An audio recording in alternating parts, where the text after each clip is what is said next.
mambo mabaya dhidi ya maisha ya Watanzania. Ndio maana tumesema hatupuzi, hata tukasimamisha kwanza mikutano ya hadhara wakati ya vyama vya siasa. Wakati huo tunafanya haya ya kuangalia na kuwaelezea wananchi kuchukua hizi tahadhari. Na haya majaribio ya aina hii hayajaanza serikali ya awamu ya 6. Niwakumbushe, katika mwaka ambao walijua wanaweza wakatugonganisha kisiasa, waliwahi kwenda kutupa bomu la kuua watu kwenye mkutano wa hadhara wa chama kimoja kikubwa cha siasa. Nini? Wakijua Watanzania watahamaki ionekane ni vita vya kisiasa. Wakashindwa hilo. Wakataka wakatugombanisha kidini, wakaenda wakamwagia viongozi wa kidini tindikali.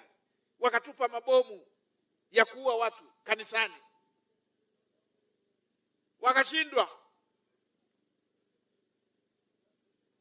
Wakaenda wakawa wanaua viongozi wa chama pale Mkuranga, wapi hapo Kibiti. Ninyi mnakumbuka, kila siku kauawa mwenye mtu yuko shambani kwake analima, anafyatuliwa risasi. Kwa hiyo hawajaanza leo, waovu hawajaanza leo. Na sasa mimi nawasikiliza kila wakati. Teknolojia si imefanya dunia kuwa kijiji. Nawasikiliza kila wakati, wanaungana waovu wanaolipwa, wanaungana. Wanasema tufanye uhalifu siku ya mikusanyiko, ili watu wakiwa wengi wametapakaa, tukiwaua tuseme ni polisi. Ndio maana wanataka matukio siku ambayo itakuwa na mikusanyiko mingi ya watu.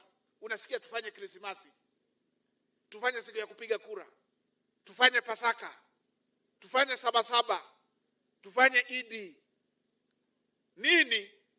Wameandaa wauaji na wamegawiwa malengo kwamba ukisababisha vijana wengi wakafa, wewe tunakulipa kiasi hiki. Wanalipwa kwa damu za Watanzania. Wanataka wafanye mashambulizi siku ya mikusanyiko ili waichafue nchi yetu, na wao wanalipwa kwa kutengeneza machafuko. Ndio maana tunasema kila Mtanzania tukatae kushirikiana na watu wenye nia mbaya na nchi yetu kwa kiwango hicho. Wengine wakiona jambo hilo linahamasishwa, wanadhani hawa wanafanya mambo haya dhidi ya rais. La hasha. Sisi wafugaji, ukiona mnyama mkali amemshambulia yule mchungaji, shida sio yule mchungaji. Anataka kondoo wale wabaki bila mchungaji.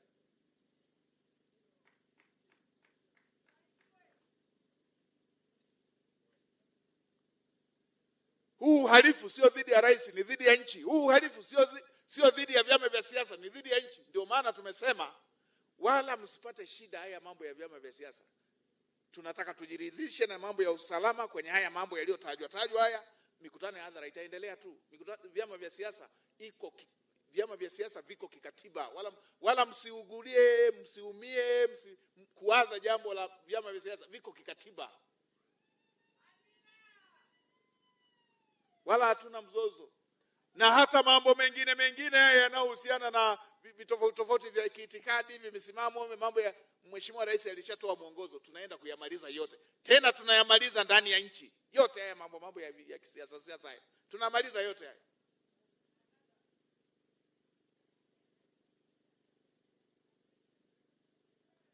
Kwa hiyo tusipuuze mambo makubwa, tusipuuze masuala yanayohusu usalama wa nchi yetu, raia, maisha ya watu wetu, rasilimali za nchi yetu, kwa watu kutuletea mada nyepesi za kutugawa na za kutugombanisha. Niwaombe sana ndugu zangu wa mkoa wa Mara, ndugu zangu wa Serengeti, haya ni mambo makubwa ya nchi, na Watanzania wote tuwe mstari wa mbele kwenye mambo ya usalama. Sasa hivi hata jirani yako hapo ukiona tabia yake inaenda haieleweki hivi, kinyumbu kimya hivi, haonekani anasikiliza mikumbo ya kutoka wapi huko,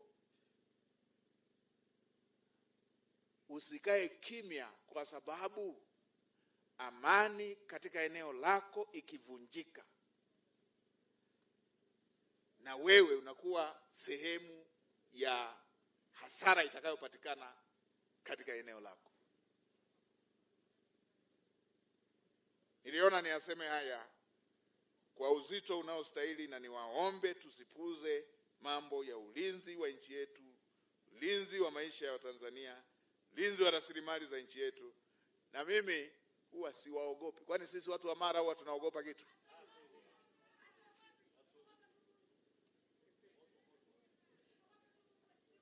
Sisi tunamwogopa Mungu tu.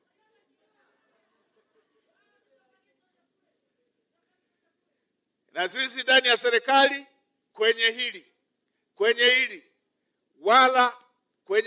wala hatung'ating'ati ulimi. Wale wote watakaocheza na amani ya nchi yetu, tutachukua hatua kali sana. Wote.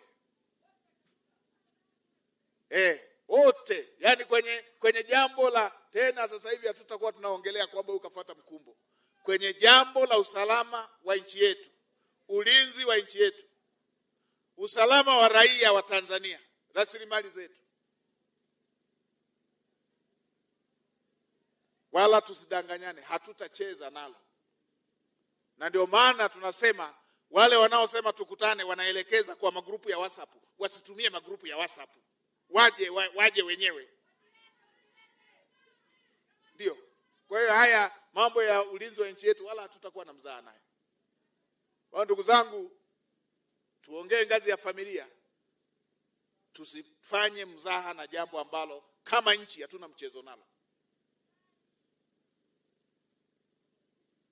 Usidanganywe kwamba eti serikali haitachukua hatua hii, haitafanya hivi.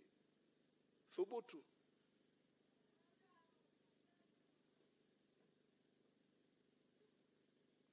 Hatujagusisha hivi dola, tumeshika dola.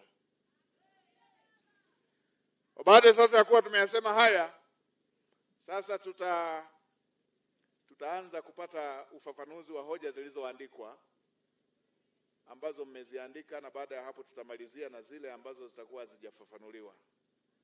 Tuanze na Mheshimiwa Naibu Waziri wa Madini, atafuatiwa na Naibu Waziri wa Ardhi, atafuata wa Maji, atafuata wa Ujenzi, then tutamalizia na Mheshimiwa Waziri, ndio tuende kusikiliza zile hoja ambazo zitakuwa hazijafafanuliwa.